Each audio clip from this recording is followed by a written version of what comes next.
बिस्मिल्लाहिर्रहमानिर्रहीम। Welcome to मेरे घर के जायके।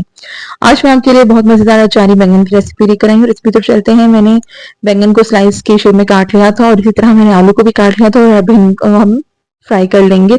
इनको इतना फ्राई करना है कि थोड़े क्रिस्पी हो जाए और लाइट गोल्डन हो जाए। हमने इनको बिल्कुल चिप्स की तरह फ्राई करना है। इसी तरह हमने बैंगन को फ्राई कर लिया है और अब मैं आलू को भी कर रही हूँ। इनको मैंने लंबे लंबे स्लाइस में काट लिया था और इसको अब हम फ्राई कर लेंगे। इनको फुली कुक करना है, ये गल जाएंगे। अब उसी ऑयल में मैंने ऑयल को थोड़ा कम कर लिया था क्योंकि फ्राइंग के लिए ऑयल ज़्यादा चाहिए था। तो मैंने इसमें प्याज चॉप करके डाल दिए। इसको लाइट गोल्डन होने तक मैंने इसका थोड़ा सा कच्चापन खत्म किया प्याज का। इसको ब्राउन नहीं करना।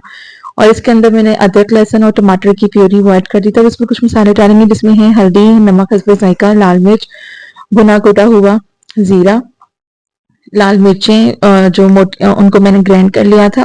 और इसके अलावा कुछ अचारी मसाले जाएंगे जिसमें कलौंजी, मेथी दाना और अजवाइन को मैंने इनको भून के थोड़ा सा इनको मैंने कूट लिए वो इसके अंदर ऐड कर दिया है।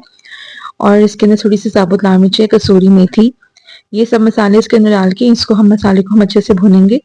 जैसे ही हमारा मसाला अच्छे से भुन जाएगा तो मैं इसके अंदर जो हमने आलू और बैंगन को फ्राई किए करके रखा हुआ था वो हम इसके अंदर ऐड कर देंगे। बस ऐड करने के बाद मैं इस पर सब्जी को अब से 5 मिनट के लिए मैंने दम दिया और हमारी मज़ेदार सी सब्जी आलू बैंगन अचारी आलू बैंगन बन के तैयार है। उम्मीद करती हूँ आपको रेसिपी पसंद आई होगी। Thanks for watching. अल्लाह हाफिज़।